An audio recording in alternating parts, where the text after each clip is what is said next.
Lamet walked through the torch-lit slums of Halam Shiral, keeping an eye out for thieves and humans. He'd heard that in Ferelden, and maybe even in other parts of Orlais, the elves were kept locked up in small sections of the cities called alienages. Here in the Dales, however, there were more elves than humans, and it was the humans who locked themselves away in the High Quarter.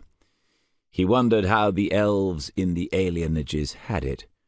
If being so few in number meant that the humans didn't bother sending guards into the elven streets for nightly beatings of whomever they caught. Perhaps the elves in the alienages had clean streets all throughout their part of the city, not just on the streets that led from the gates to the High Quarter. But honestly, Lamet doubted it.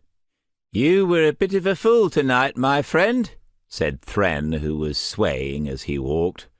"You don't say." Lamet sighed and stumbled as a loose cobblestone slid in the mud.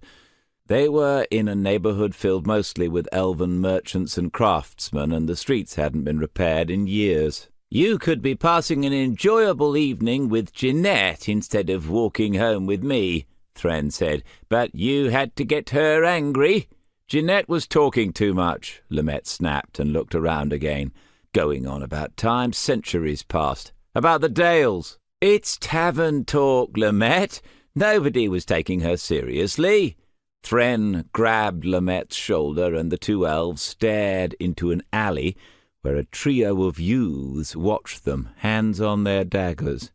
Thren and Lamet stuck to the far side of the street and didn't look away until the alley was behind them. "Jeanette thinks too much about history," Lamet said to break the silence when they were alone again. "It's going to get her into trouble." "How? That tavern was full of elves." At Lamet's look, Thren rolled his eyes. "Fine, a few flat ears, but you know what I mean. You're going to blame Jestan and Thale because their mothers got friendly with some young noble and popped out a half-blood. It's not like they get to live in the nice part of town just because they look human.